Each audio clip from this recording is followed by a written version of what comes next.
సేవకురాలకు దేవుని సన్నిధిని, దేవుని వాక్యాన్ని ప్రేమించి ఈ స్థలానికి వచ్చిన విశ్వాసులైన మీ అందరికీ నా హృదయపూర్వకమైన వందనాలు చెల్లిస్తూ, మరి ఈ 2 రాత్రులు దేవుని వాక్యంతో మీకు పరిచర్య చేయు భాగ్యం నాకు కలిగించిన ఆ దేవునికి హృదయపూర్వకంగా స్తుతులు చెల్లిస్తూ, ప్రేమతో నన్ను ఆహ్వానించిన హెబ్రోన్ హౌస్ ఆఫ్ వర్షిప్ సేవకులకు, నాయకులకు, కుటుంబాలకు నేను కృతజ్ఞతలు చెల్లిస్తూ ఉన్నాను. ప్రియులారా, గతించిన రాత్రి ప్రభువైన యేసుక్రీస్తు వారి రాకడలో ఎత్తబడు అనుభవంలో ఉండిన బ్రతుకున్నవారు, ప్రభువైన యేసుక్రీస్తు వారి రాకడలో ఎత్తబడేందుకు బ్రతుకున్న వారి అనుభవం, అది దేవునితో వారి నడక, దేవుని సంతోషపెట్టడంలో నడుచుకోవడం అవసరం, పరిశుద్ధతలో నడుచుకోవడం అవసరం, ప్రేమలో నడుచుకోవడం అవసరం. ఆ 3 సంగతులను నేను గతించిన రాత్రి ఈ స్థలం నుంచి వివరించగా, మరి దేవుడు తన మహా కనికరము చేత నాతోనూ మీతోనూ మనందరితోనూ మాట్లాడాడు అని నమ్మి నేను ప్రభువుని స్తుతిస్తూ ఉన్నాను. మరి కొంతమంది ప్రియులు ఫోన్ చేసి మరి చాలా విషయాలు వినడానికి, చాలా లోతుగా స్వపరీక్ష చేసుకోవడానికి ఒక సమయం దొరికిందని ఈ ప్రాంతవాసులంగా మేము గమనిస్తున్నామని మీరు పంచుకున్న మీ సాక్ష్యం అదెంతో ప్రోత్సాహకరం. దేవుడు మిమ్మలను, మీ కుటుంబాలను, మీ సంఘములను ఆశీర్వదించి వర్ధిల్ల చేయునుగాక. మరి ఈ రాత్రి యేసుక్రీస్తు రాకడలో మరణించి ఉన్న వారి అనుభవాల గురించి మనం ఆలోచిస్తాం. గతించిన దినం యేసుక్రీస్తు వారి రాకడలో బ్రతుకున్న వారి అనుభవం, ఈరోజు రాత్రి యేసుక్రీస్తు రాకడలో మరణించిన వారి అనుభవం. ఈ 2 చాలా ప్రాముఖ్యమైనవి. ఎందుకంటే ప్రభు యొక్క రాకడ ఎప్పుడు సంభవిస్తుందో మనకు తెలియదు. ఒకవేళ అప్పటికి మనం బ్రతికుంటే అలాంటి అనుభవాలు గడించి ఉండడం మంచిది. ఒకవేళ మనం మరణిస్తే అలాంటి అనుభవాలు కలిగి ఉండడం మంచిది. బ్రతిక ఉంటే అలాంటి అనుభవాలు, మరణించి ఉంటే ఈరోజు నేను చెప్పబోయే ఇలాంటి అనుభవాలు. ఈ 2 సంపాదించుకోవడానికి మనం ఆరాటపడదాం. ఎందుకంటే అప్పటికి బ్రతుకుంటామో మరణిస్తామో మనకు తెలియదు కనుక, బ్రతికి ఉండే సమయానికి కావలసిన ఆత్మీయ నడక రాత్రి మనం చూసాము. ఈ రోజున మరణించి ఉంటే ఎలాంటి అనుభవాలు అవసరమో అది చెప్పి ఈ సభలకు ఒక ముగింపును పలుకుదాం. ఈ రాత్రి మన ధ్యానం కొరకు బైబిల్లోంచి మరికొన్ని వచనాలు మనం చదువుకుందాం. అపోస్తలుడైన పౌలు తెస్సలోనిక సంఘానికి రాసిన మొదటి పత్రిక 4వ అధ్యాయం 13వ వచనం నుంచి ఇలా రాసి ఉంది. మొదటి తెస్సలోనిక పత్రిక 4వ అధ్యాయం 13 నుంచి, సహోదరులారా, నిరీక్షణ లేని ఇతరుల వలె మీరు దుఃఖపడకుండా నిమిత్తం నిద్రించుచున్న వారిని గూర్చి మీకు తెలియకుండుట మాకిష్టం లేదు. యేసు మృతి పొంది తిరిగి లేచినని మనం నమ్మిన యెడల అదే ప్రకారము యేసునందు నిద్రించిన వారిని దేవుడు ఆయనతో కూడా వెంట పెట్టుకుని వచ్చును. మేము ప్రభువు మాటను బట్టి మీతో చెప్పినదేమనగా, ప్రభు రాకడ వరకు సజీవులమై నిలిచి ఉండు మనం నిద్రించిన వారి కంటే ముందుగా ఆయన సన్నిధి చేరం. ఆర్భాటంతో, ప్రధాన దూత శబ్దముతోనూ, దేవుని బోరతోనూ పరలోకము నుండి ప్రభు దిగివచ్చును. క్రీస్తు నందుండి మృతులైన వారు మొదట లేతురు. ఆ మీదట సజీవులమై నిలిచి ఉండు మనము వారితో కూడా ఏకముగా ప్రభువును ఎదుర్కొనుటకు ఆకాశ మండలమునకు మేఘముల మీద కొనుకోబడము. కాగా మనము సదాకాలము ప్రభువుతో కూడా ఉందుము. కాబట్టి మీరు ఈ మాటల చేత ఒకరినొకడు ఆదరించుకొనుడి. మరో స్థలంలో మరొక మాట చదువుతాను. లూకా సువార్త 24వ అధ్యాయం. లూకా సువార్త 24వ అధ్యాయం 51వ వచనం ఇలా ఉంది. లూకా సువార్త 24:51. వారిని ఆశీర్వదించుచుండగా ఆయన వారిలో నుండి ప్రత్యేకింపబడి పరలోకమునకు ఆరోహణుడాయను, లేదా తీసుకొని పోబడను, లేదా ఎత్తబడను. ప్రభు ఈ వచనాలు మన ధ్యానం కొరకు ఆశీర్వదించి అనుగ్రహించునుగాక. కొంచెం ఆమె గట్టిగా చెప్తారా? ప్రార్థన చేద్దాం. దయాళుడమైన తండ్రి, ప్రేమాపూర్ణుడమైన దేవ, మీకు కృతజ్ఞత స్తుతివందనాలు మీకు సమర్పిస్తున్నాం. మీ విశేష కనికరము చొప్పున మీరు మాకు అనుగ్రహించిన ఈ మంచి 2 రాత్రులను బట్టి మీకు స్తోత్రాలు. గతించిన రాత్రి మీ సన్నిధి మాకు సమృద్ధిగా ఇచ్చారు. నీ వాక్యం ద్వారా మీరు మమ్మల్ని కలుసుకున్నారు. మీకు స్తోత్రాలు. సభల కొరకు ప్రత్యక్షంగా పరోక్షంగా పనిచేసి ఈ సభలు ఇలాగా కార్యరూపం దాల్చడానికి ప్రయాసపడిన ప్రతి వారిని పేరు పేరు వరుసన ఆశీర్వదించి నీ వాక్య ప్రయోజనం చేరువచ్చిన మా ప్రియులంతా పొందినట్లు మీరే కృప చూపి నడిపించి మహిమ తెచ్చుకుందురని, ఈ రాత్రి కూడా నీ వాక్యంతో మాతో మాట్లాడుదురని యేసుక్రీస్తు ప్రభు నామములోని స్తోత్రాలు చెల్లించి అడిగి వేడుకొని మీకు ప్రార్థిస్తున్నాము తండ్రి. Amen, amen, amen. ప్రభువునందు ప్రియ సహోదర సహోదరులారా, గతించిన రాత్రి నా సందేశానికి నేను చెప్పిన ఉపోద్ఘాతం యేసుక్రీస్తు వారి విషయంలో ఆయన జీవిత మజిలీలు చెప్పారు. యేసుక్రీస్తు వారి జీవితంలో ఆయన జీవిత మజిలీలు. మొదటి మజిలీ పరలోకం నుంచి భూలోకానికి వచ్చాడు, పాప నివారణ చేయడానికి వచ్చాడు. రెండవ మజిలీ ఆయన భూలోకము నుంచి పరలోకములో దేవుని సన్నిధిలో ప్రవేశించాడు. అది పాపం యొక్క శక్తి నుంచి మనుషులను విడిపించడానికి. ఆయన మూడవ మజిలీ ఆయన పరలోకము నుంచి మధ్యాకాశానికి రానై ఉన్నాడు. అది పాపం యొక్క వాతావరణం నుంచి మనం తీసుకుని వెళ్ళేందుకు. యేసు ప్రభు జీవితంలో ఈ 3 మజిలీలు ఎంత ప్రాముఖ్యమో, యేసును విశ్వసించిన మనందరి జీవితంలో ఈ 3 మజిలీలు కూడా అంతే అవసరం.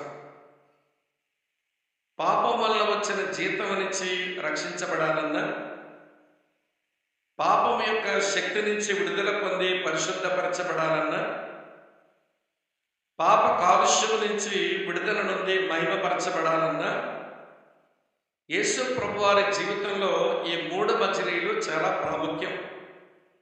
అది గత రాత్రి నా ఉపోద్ఘాతం. నా సందేశానికి. ఈరోజు రాత్రి నా సందేశమునకు దాదాపు అలాంటి ఉపద్ఘాతం మరో కోణంలో చెప్తాను, వినండి. ప్రభు అయిన యేసుక్రీస్తు వారి జీవితంలో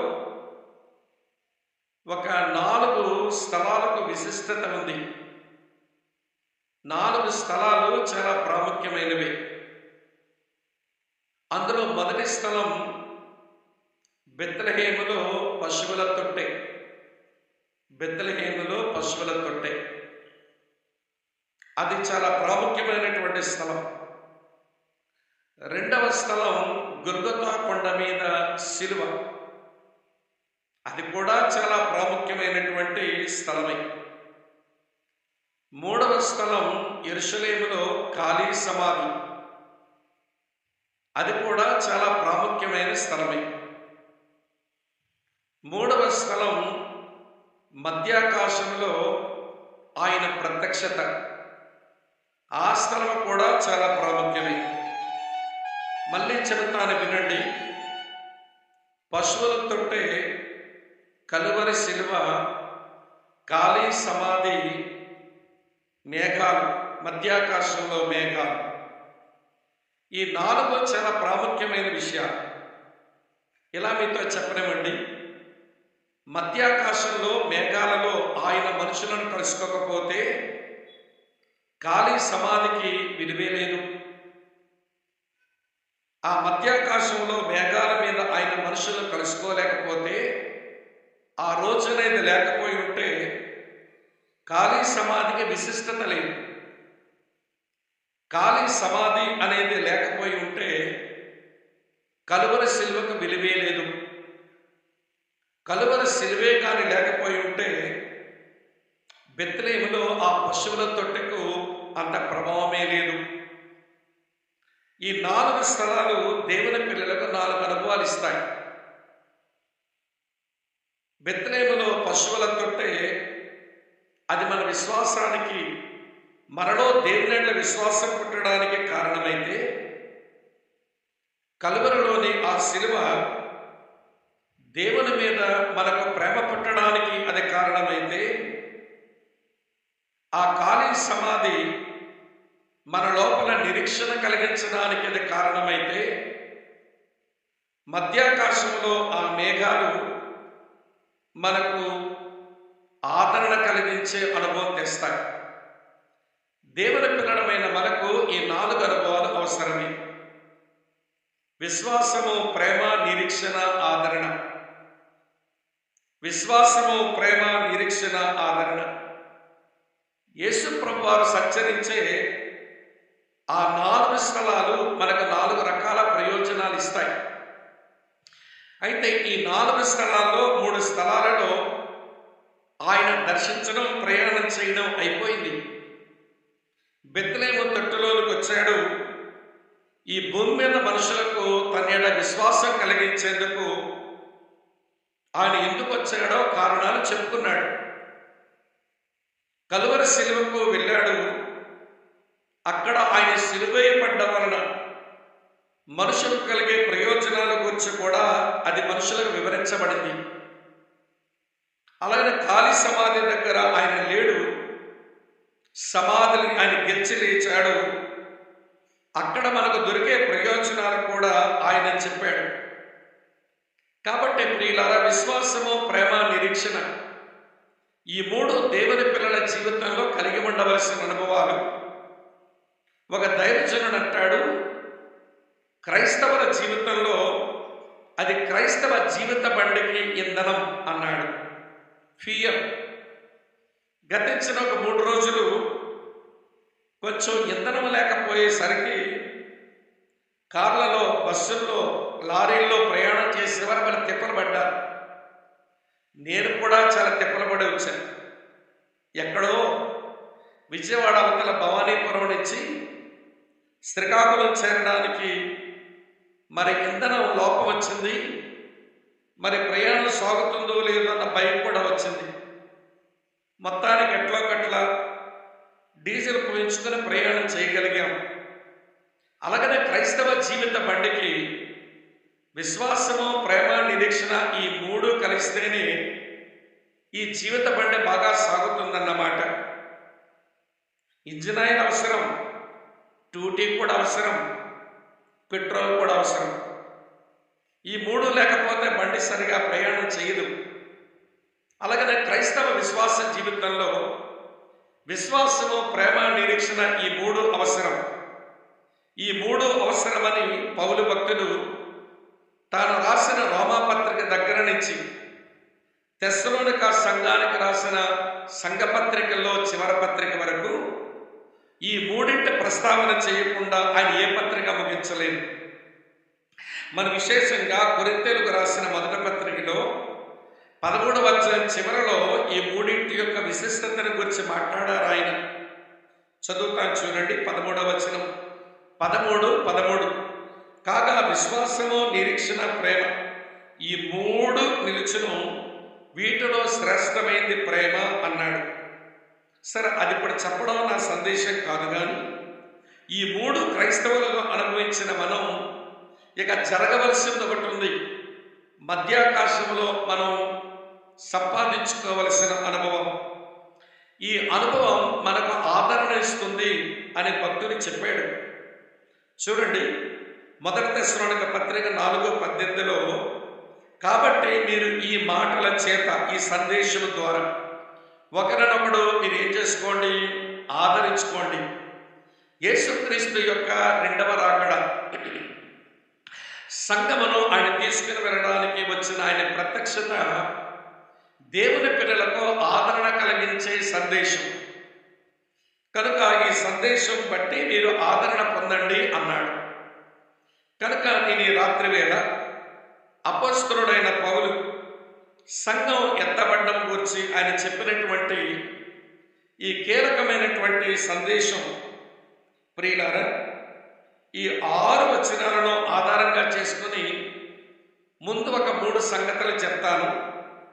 ఆ 3 సంగతులు అయిన తర్వాత, మరణించిన తర్వాత పునరుత్థానం వచ్చింది. మనం ఆరోహణం అవ్వాలి అంటే మనకంటే ముందు మరణించి పునరుత్థానుడై పరలోకానికి ఆరోహణమైన ఒక వ్యక్తి జీవితం నుంచి కొన్ని ప్రాముఖ్యమైన పాఠాలు మనం నేర్చుకోవడానికి ప్రయత్నం చేస్తాం. మొట్టమొదట సంఘం ఎత్తబడుట అనే ఈ సంఘటన, ఈ ఈవెంట్ గురించి మనం చదివినటువంటి 6 వచనాల్లో ఒక 3 ప్రాముఖ్యమైన విషయాలు ఉన్నాయి. అందులో మొదటి విషయం, ప్రియులారా, ఇది ప్రభు పిల్లలకు సంభవించేటువంటి సంఘటన, ఈవెంట్ ఫర్ క్రిస్టియన్స్. ఇది క్రైస్తవేతరులకు సంభవించే సంఘటన కాదు. యేసునందు విశ్వాసం వచ్చి వారి పాపాల విషయమే పశ్చాత్తాపం ఉంది, మారు మనస్సు నుండి బాప్తిసం ద్వారా స్థానిక సంఘములో చేర్చబడి, ఆత్మ బాప్తిసం వలన సార్వత్రిక సంఘములో చేర్చబడి, అనుదినము దేవుని వాక్యాన్ని ధ్యానిస్తూ ప్రార్థిస్తూ ప్రభువైన యేసుక్రీస్తు వారి రాకడ కొరకు ఎదురు చూస్తున్నారే, ఇది వారి కొరకు జరిగే సంఘటన. కాబట్టి ప్రభు పిల్లల కొరకైన సంఘటన ఇది. సరే, దాని గురించి కొన్ని మాటలు చెప్తాను. ఇది మళ్ళీ చెబుతాను, విశ్వాసులకు సంఘటన. తర్వాత పౌలు భక్తులు ఈ 6 వచనాల్లోనే ఇది విశ్వాసుల కొరకు అయిన సంఘటన మాత్రమే కాదు, ఇది వేడుక చేసుకునే సంఘటన అన్నాడు. ఇది వేడుక చేసుకునే సంఘటన, ఇదొక సెలబ్రేషన్, ఇదొక వేడుక సంఘటన.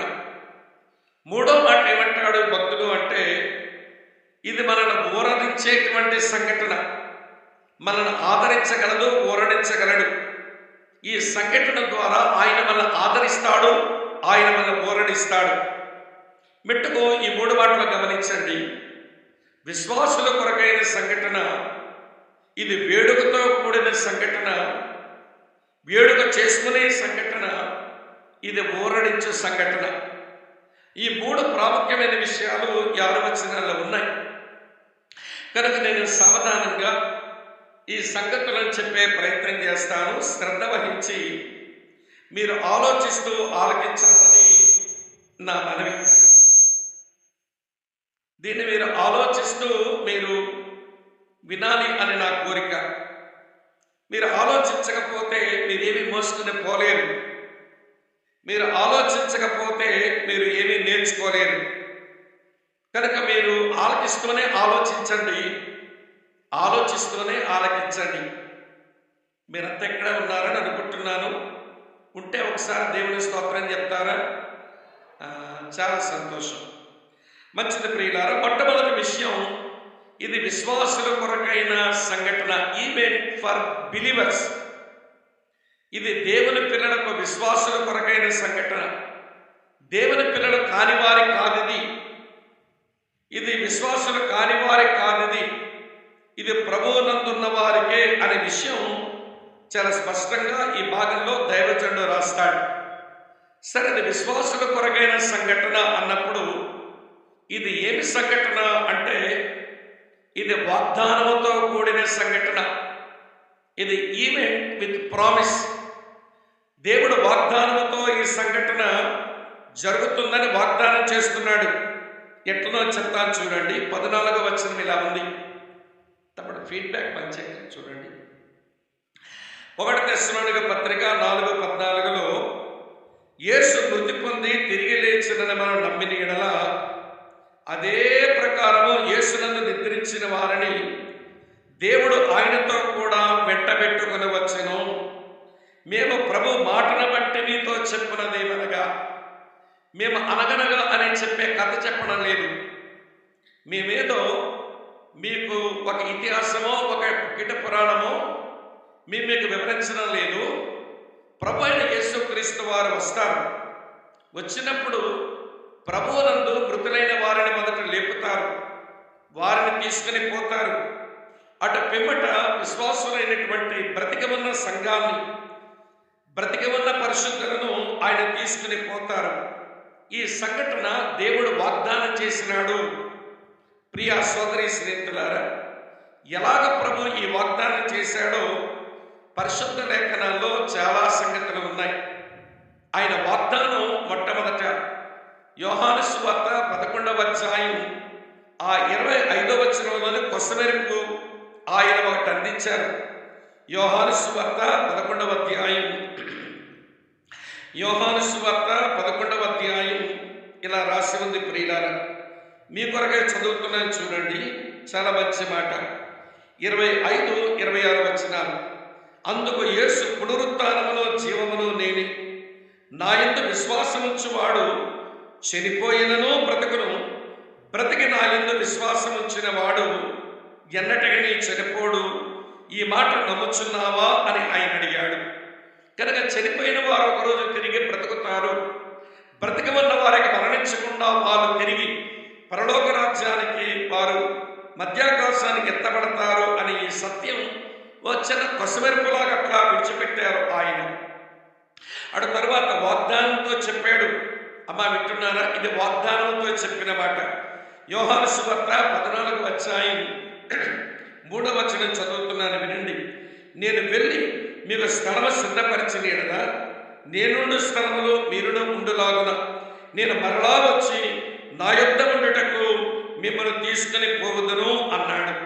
ఇది వాగ్దానంతో కూడిన మాట అని ఎందుకన్నాను అంటే, దాని గురించినటువంటి తొలి రుచి ముందుగానే అందించి దానికి వాగ్దానం చేశాడు.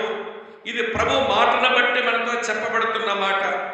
ప్రియులారా, బెత్లెహేములో పసికందుగా పుట్టినవాడు శిలువ మీద ఒక వయోజనుడిగా మరణించినటువంటి వాడు, ఖాళీ సమాధిలో లేకుండా మరణాన్ని గెలిచినటువంటి వాడు, పరలోకానికి వెళ్ళిపోయిన వాడు ఒకరోజు వస్తాడు. ఆయన వచ్చినప్పుడు ఆయన చేసే పనేంటి అంటే, మొట్టమొదట ఆయన యందు విశ్వాసం ఉంచి ఆయనందున్నటువంటి విశ్వాసులను మొదట లేపుతాడు. లేపి వారిని తీసుకుని పోతాడు. అటు తరువాత బ్రతికి ఉన్నటువంటి సంఘం, అంటే ఒకవేళ ఈ రాత్రే ప్రభు వచ్చాడు అనుకోండి, మనమేమీ ముందు లేపబడం, మనమే ముందు ఎత్తబడం. మనకంటే ముందు 2000 సంవత్సరాలుగా ప్రభువునందు విశ్వాసం ఉంచి ప్రియులారా, వారు చనిపోయిన వారు పాతిపెట్టబడ్డారే, వారి దేహాలకు వారి ఆత్మలను చేర్చి మొదట ఆ వారిని లేపుతాడు. అటు తరువాత మనము లేస్తాము. అని ఇక్కడ రాసి ఉంది. నేను మీ కొరకే చదువుతాను చూడండి. 16వ వచనంలో ఉంటుంది, ఆర్భాటముతోనూ ప్రధాన దూత శబ్దముతోనూ దేవుని బూరతోనూ పరలోకము నుండి ప్రభు దిగి వచ్చును. క్రీస్తునంతుండిన మృతులు మొదట లేతురు. ఆ మీద సజీవులమే నిలిచి ఉండి మనము వారితో కూడా ఏకముగా ప్రభువుని ఎదుర్కొనేటకు కొనుకోబడతాము అన్నాడు. బిడ్డకి ఇవంతా ఎందుకు చెప్పాను అంటే, ప్రియులారా వినండి, యేసుక్రీస్తు యొక్క రాకడ సంఘముగా మనం మృతులొందిన వారైనా బ్రతికున్న వారమైనా ఎత్తబడతాము అనేటువంటి ఆలోచన నా ప్రియమైన, ఇది వాగ్దానం, ఇది మర్చిపోకండి. వాగ్దానం చేసిన వాడు మనిషి కాడు, దేవుడు. బిలాము ఒకసారి మాట అన్నాడు. ఏమన్నాడనంటే, సంఖ్యాకాండం 23వ అధ్యాయం 19వ వచనంలో, ఏ దేవుడైతే మనకు వాగ్దానాలు చేశాడో చెప్పాడో అబద్ధమాడడానికి ఆయన నరుడు కాదు, ఆయన మాట ఇచ్చి తప్పిపోవడానికి ఆయన మానవ మాత్రుడైతే కానే కాదు. హెబ్రీయులకు రాసిన పత్రిక 10వ అధ్యాయం 23వ వచనంలో ఉంటుంది, వాగ్దానం చేసిన వాడు నమ్మదగిన వాడు, ఆయన అందుచేత మనం ఒప్పుకున్న దాన్ని నిశ్చలంగా చేపడదాము అని అన్నాడు. నా ప్రియ సోదరి స్నేహితులారా, ఆయన రాకడ కొరకు వాగ్దానం మాత్రమే కాదు, ప్రభునందుండి మృతులైన వారు లేస్తారు అనే వాగ్దానమే కాదు, బ్రతిగా ఉన్న సంఘమైన మనం తిరిగి లేస్తాము అనే వాగ్దానమే కాదు, మనకు అనేకమైన వాగ్దానాలు ఇచ్చినాడు ఆయన రావటం ఆలస్యమైతే ఆయన వచ్చే వరకు ఆ వాగ్దానాలు చేపట్టి బ్రతుకుదాం. ఒకవేళ ఆయన రాకమునుపై చచ్చిపోతే వాగ్దానాలు పట్టుకుని బ్రతికినాము కనుక ఆయన వచ్చినప్పుడు మొదట లేపబడే అనుభవం సంపాదించుకుందాం. మీకు మంచి విషయం మీతో చెప్పనా?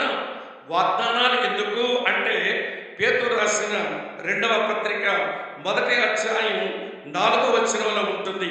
ఏమనుంటుందంటే, దేవుడు మనకు అమూల్యములను అత్యధికమైన వాగ్దానాలు చేశాడు. ఆ వాగ్దానాల మూలముగా మనం ఈ లోకములో ఉన్న భ్రష్టత్వం నుంచి తప్పించుకొని దేవుని స్వభావంలో పాలివారం అవ్వచ్చంట. దేవునితో యుగగాలు జీవించే మనం ఆయన స్వభావంలో పాలివారం కావచ్చట. కాబట్టి ప్రియులారా, వాగ్దానాన్ని చేపట్టాలి, వాగ్దానాన్ని విశ్వసించాలి, ఆ వాగ్దానం నెరవేర్పు కొరకు ఎదురు చూడాలి. మన క్రైస్తవ సంప్రదాయంలో డిసెంబర్ 31, అదే జనవరి 1 రాగానే మన వాగ్దాన పత్రాలు తీసుకున్నాక ఈ సాంప్రదాయం గురించి బాగా ఎక్కింది మనకు. పర్వాలేదునండి. ఆ వాగ్దానం మరి ఏం చేస్తున్నావు? ఆ వాగ్దానం చేత పట్టుకొని ఈ లోకంలో భ్రష్టత్వాన్ని ఏమైనా తప్పించుకుంటున్నావా? లేకపోతే దేవుని స్వభావంలో మనం ఏమైనా పాలివారం అవుతున్నామా? ఇవన్నీ వదిలేశారు. మరి ఏం చేస్తున్నారంటే, వాగ్దాన పత్రం అప్పుడప్పుడు తీసి, ఇది వాగ్దానం కాదునండి, ఇది ఒక మోటో రాసుకున్నాం అన్నమాట, పెట్టుకున్నారంటే మళ్ళీ వాగ్దానం అనుకునేది. స్వామి గారు కూడా వాగ్దాన పత్రాన్ని పెట్టాడని. సరే, మొత్తానికి వాగ్దాన పత్రం కనుక తీసుకుని మీరు చేసే పనిటో చెప్పిన, కష్టం వచ్చినా, సంతోషం వచ్చినా, సమస్య వచ్చినా, కలవరం వచ్చినా, ఏమంటే కన్నీరు కార్చే పరిస్థితులు వస్తే అప్పుడప్పుడు బైబిల్లో చేసి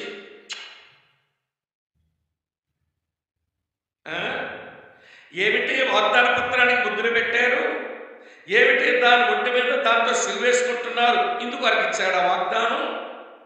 వినండి ప్రియ సోదరి స్నేహితులారా, వాగ్దానం వలన ఎందుకు అనుగ్రహించినాడనంటే, ఈ లోకములో ప్రశ్నత్వాన్ని తప్పించుకోండి, దేవుని స్వభావంలో పాలివారు కండి అని అందుకొర వాగ్దానం ఇచ్చాడు. ఆయన రాకడ కొరకు వాగ్దానం, ప్రభువునందు మృతులైన వారు మొదట లేస్తారనే వాగ్దానం, ఆ మీదట సజీవులమైన మనం తిరిగి లేస్తామనే వాగ్దానం. ఇది వాగ్దానంతో కూడిన సంఘటన, ఇది విశ్వాసముగా సంఘటన, ఇది వాగ్దానంతో కూడిన సంఘటన. మొదటి మాట. రెండో మాట చెప్తాను వినండి. ఇది వాగ్దానంతో కూడిన సంఘటన మాత్రమే కాదు, ఇది భాగ్యముతో కూడిన సంఘటన. ఇది ప్రివిలేజ్, అందరికీ లేదు, ఆయన అందున్న వారికే ఉంది కనుక ఇది ప్రివిలేజ్ అన్నాను. ఇది ప్రామిస్డ్ ఈవెంట్, ఇది ప్రివిలేజ్డ్ ఈవెంట్, ఇది అందరికీ దొరకదు. యేసునందున్న వారికే, ప్రభునందున్న వారికే దొరికేటువంటి భాగ్యం. ఇలా మీకు చెప్తాను వినండి. బైబిల్ దేవుడు భాగ్యాలు ఇచ్చే దేవుడు. ఎప్పుడైతే భాగ్యాలు ఇస్తాడో ఆయన బాధ్యతలు కూడా మోపుతాడు. నేను రాత్రి చెప్పాను బ్యాలెన్స్ గురించి. కాబట్టి ప్రియులారా, భాగ్యాన్ని ఇస్తాడు, బాధ్యతలు మోపుతాడు. భాగ్యాలు అనుభవించాలి, బాధ్యతలు భరించాలి. కొంతమంది దేవుని పిల్లలు ఎట్లాంటి వారనంటే భాగ్యాలు మాత్రం బాగా అనుభవిస్తారు. కుటుంబంలోను, సంఘంలోను, సమాజంలోను అన్ని ప్రివిలేజెస్ ఎంజాయ్ చేస్తారు, కానీ బాధ్యతలు మాత్రం అస్సలు భరించరు. మీకు ఆ విషయం చెప్పనా?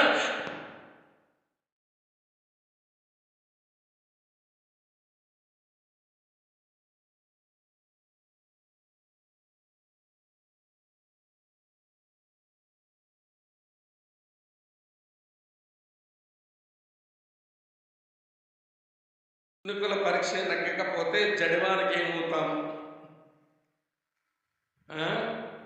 చిన్న చినుకుల పరీక్షకే హడిలిపోతే జడివానికి ఏమవుతాము? విశాఖపట్నం తాడిచెట్లపాలెంలో బోరుని వర్షం కురుస్తుంది. బైబిల్ కొంచెం అక్కడే పక్కన పెట్టి తడవకుండా ఆ తాడిచెట్లపాలెం జంక్షన్లో వాక్యం చెప్తుంటే బస్సులు అలా వచ్చి నిలబడితే బస్సులో కూర్చున్న బాగా విన్నారు వాక్యం. అమ్మ వింటున్నారా? సరే, మరి కాలం వస్తుంది, వాతావరణ మార్పులు వస్తున్నాయి కనుక ఇలాంటి చినుకులు పడడం సర్వసాధారణమే. నెత్తి మీద గుడ్డలేసుకున్నా కూర్చోండి. మరి ఎప్పుడైనా నెత్తిలు కప్పుకోవడం అనే సాంప్రదాయం వచ్చింది. ఓకే, ఆలకించండి, మరి డిస్టర్బ్ చేయకండి. అమ్మ పిల్లలు కూర్చోండి, నాన్న పిల్లలు కూర్చోండి, డిస్టర్బ్ చేయకండి, కూర్చోండి. ఓకే,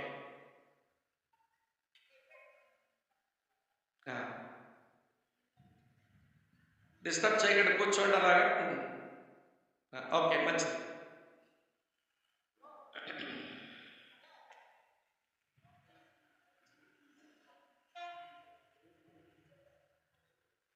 మీకు వందనాలు చెల్లిస్తూ ఉన్నాం. కాలాలు సమయాలు మీ వశములో ఉన్నాయి. గతించిన రాత్రి ఎంతో ప్రశాంతమైన వాతావరణంలో నీ సన్నిధిని మేము అనుభవించగలిగాము, నీ వాక్యం వినగలిగాము. ఈ రోజున వాతావరణం కొంచెం మాకు వికటించింది.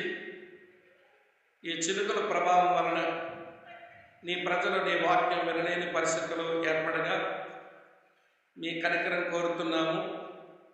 ఒకవేళ ఈ పరిస్థితుల గుండా మేము నీ సన్నిధిని అనుభవించడం మీ చిత్తమైతే మాకు నిబ్బరమివ్వండి. మేము నిలిచి నీ వాక్యం వినగలే కృపనివ్వండి. లేదు గతించిన రాత్రి చెప్పబడిన సందేశమే సరిపోతుంది అని మీరు అనుకుంటే మేము ఆగడానికి, ఆగిపోవడానికి మేము సిగ్గుపడం. మేము నీ పిల్లలం ప్రభా, నీ చేతికి మమ్మల్ని మేము అప్పగించుకుంటున్నాం. కరుణ చూపండి, కటాక్షించండి. మరోసారి నీ దయగల కృపగల హస్తాలకు మమ్మల్ని మేము అప్పగించుకుంటూ వాతావరణ ప్రతికూలతలు కూడా నీకు అప్పగిస్తూ యేసుక్రీస్తు వారి ప్రశస్త నామంలోనే స్తోత్రాలు చెల్లించి అడిగి వేడుకొని మీకు ప్రార్థిస్తున్నాము మా పరలోకపు మా ప్రియ తండ్రి. ఆమేన్, ఆమేన్, ఆమేన్.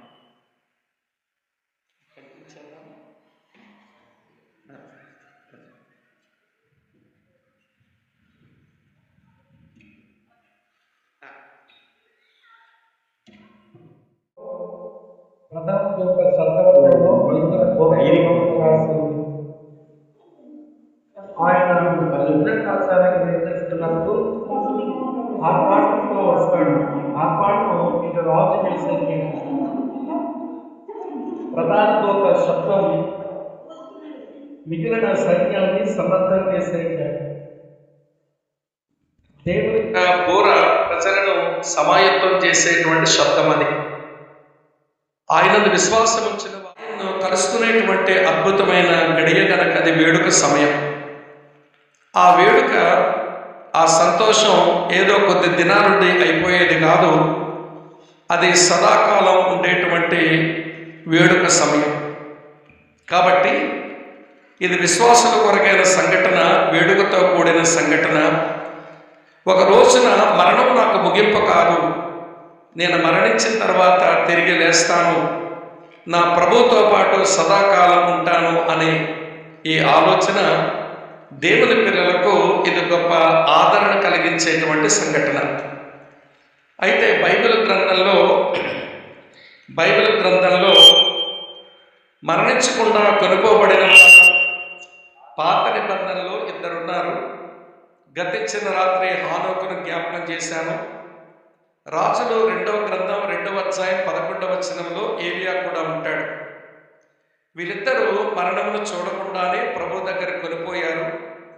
అంటే సంఘ విశ్వాసులు అప్పటికి భూమి మీద ఎవరైతే బ్రతికుంటారో వారిలాగా బ్రతికిన వారు అలాగ ఎత్తబడతారు. అయితే మరణించి తిరిగి లేచి ఆరోహణమైన వారికి మొదటి ఉదాహరణ అది మన ప్రభు అయిన యేసుక్రీస్తే. 33.5 సంవత్సరాల భూమి మీద బ్రతికి పరలోక రాజ్యమును గూర్చి ఆయన వివరించి నిత్యత్వము గూర్చినటువంటి తలంపులు మానవ జాతికి అందించి ఆయన మరణించి సమాధి చేయబడి 3వ దినం తిరిగి లేచి 40 దినములు తాను తిరిగి లేచాను అనే రుజువులు చూపించి మళ్ళీ దేవుని రాజ్యానికి వచ్చి ప్రకటించి ఆయన పరలోకాన్ని ఆరోహణమయ్యాడు. మరణించి లేచి ఆరోహణమైనాడు. మరణించి పునరుత్థానుడై ఆరోహణమైనాడు.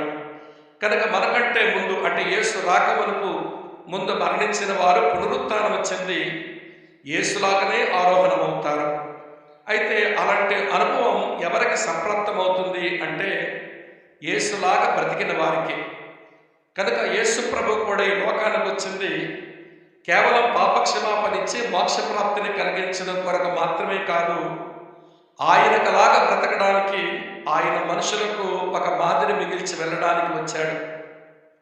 కనుక ఈ రోజున ఈ వర్షంలో ఈ ప్రతికూలమైన పరిస్థితిలో యేసు రాకమునిపై నేను ఒకవేళ మరణిస్తే నేను పునరుత్థానం చెంది ఆరోహణమై మధ్యాకాశానికి పోవాలి అంటే యేసు లాంటి బ్రతుకు మనం అలవర్చుకోవాలి.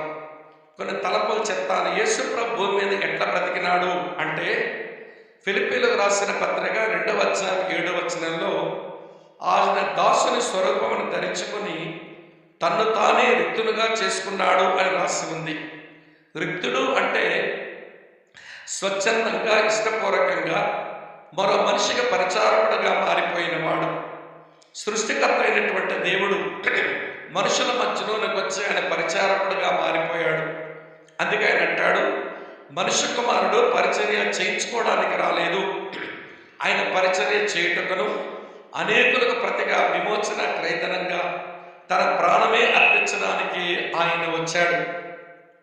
కాబట్టి ప్రియులారా, ఈ రోజున పరిచారకుని అంటే మనస్సు మనం అలవర్చుకుంటే మనం మరణించిన పునరుత్థానం చెంది యేసు వలె మనం ఆరోహణం అవుతాం. ఇదొక మాట. రెండో మాట యేసు ప్రభు వారు ఇలా అన్నారు. మత్తయి సువార్త 11వ అధ్యాయం 29వ వచనంలో నేను సాత్వికుడను అన్నాడు. ఆయన సాత్వికుడు. భూమి మీద బ్రతుకుతున్న మనుషులమైన మనం సాత్వికం అనే లక్షణాన్ని మనం నేర్చుకోవాలి. సాత్వికులము అంటే మరొకరికి లెక్కప్పగించవలసిన వారంగా బ్రతకడం. యేసు ప్రభు సృష్టికర్త అయిన దేవుడు అయినప్పటికీ శరీరంతో ఈ లోకానికి వచ్చినప్పుడు తండ్రికి లెక్కప్పగించవలసిన వారిగానే పనిచేశాడు. యోహాను సువార్త 17:4 తండ్రి చేయుటకు నువ్వు నాకు అప్పగించిన పనిని నేను సంపూర్ణంగా నెరవేర్చాను అని చెప్పి లెక్కప్పగించాడు. లెక్కప్పగించే వాళ్ళే సాత్వికులు. పాత నిబంధనలో మోషేను గురించి ఈ మాటే రాసి ఉంది. మోషే భూమి మీద ఉన్న వారందరిలోకెల్లా మిక్కిలి సాత్వికుడు అని. జవాబుదారితనంతో బ్రతికిన వాడు మోషే, జవాబుదారితనంతో బ్రతికిన వాడు యేసుక్రీస్తు. అలాగా సాత్వికులమై లెక్కప్పగించాలి అనే మనసుతో బ్రతికి మరణించిన యేసు రాకమునకు ఆయన వచ్చినప్పుడు పునరుత్థానం చెంది ఆ మధ్యాకాశానికి ఎత్తబడే అనుభవాన్ని మనం సంపాదించుకోవాలి. మూడో మాట చెప్తాను. ఆయన పరిచారకుని వంటి వాడు పరిచారకుడుగా పనిచేశాడు. ఆయన సాత్వికుడు, జవాబుదారీతనంతో బ్రతికాడు. ఆయన అంటాడు మత్తయి సువార్త 11:29 నేను దీన మనస్సు గలవాడను అన్నాడు. ప్రియులారా, దేవుని కుమారుడై ఉండి తను తాను పరిచయం చేసుకున్నప్పుడు మనుష్య కుమారుడు అంటాడు. నశించిన దానిని వెదక రక్షించుటకు మనుష్య కుమారుడు ఈ లోకానికి వచ్చాడు అని చెప్తాడు. దేవుని కుమారుడే, కానీ మనుష్య కుమారుడుగా చెప్పుకోవడానికి ఇష్టపడ్డాడు. ఈ భూమి మీద పాపములను క్షమించుటకు మనుష్య కుమారునికి అధికారం కలదు అంటాడు. దేవుని కుమారుడే, కానీ తన మనుష్య కుమారుడని చెప్పడంలో అతని దీన మనస్సు మనకు స్పష్టమవుతుంది. ఎవరు ఈ భూమి మీద దీనులై దేవుని యొక్క వాక్యాన్ని వింటూ వణుకుతారో అటువంటి ప్రాణమును ఆయన ఉజ్జీవింపచేసి సరైన బ్రతుకుని వారికి ప్రసాదించి ఒక రోజున నిత్యత్వంలో తనతో పాటు సదాకాలం ఉండే కృపను ఆయన అనుగ్రహిస్తాడు. కనుక పరిచారకులు అంటే మనసును అలవర్చుకుందాం. అలాగనే సాత్వికులమై దేవునికి సాటి మనుషులకు లెక్కప్పగించేలాగా బ్రతుకుదాం. అలాగనే ప్రియ సోదరి స్నేహితులారా, మనము దీన మనసు కలిగిన వారమై మనం ప్రియుల దీనత్వాన్ని కనపరచుదాం. ఒక మాట చెప్తాం, యేసు ప్రభు జీవితంలో అన్నిటికంటే విశిష్టమైన మరొక మాట ఏంటనంటే, మనుషుల అందరి పాపము కొరకు తను తానే సమర్పించుకున్నాడు అని పౌలు భక్తుడు తిమోతితో చెప్తాడు.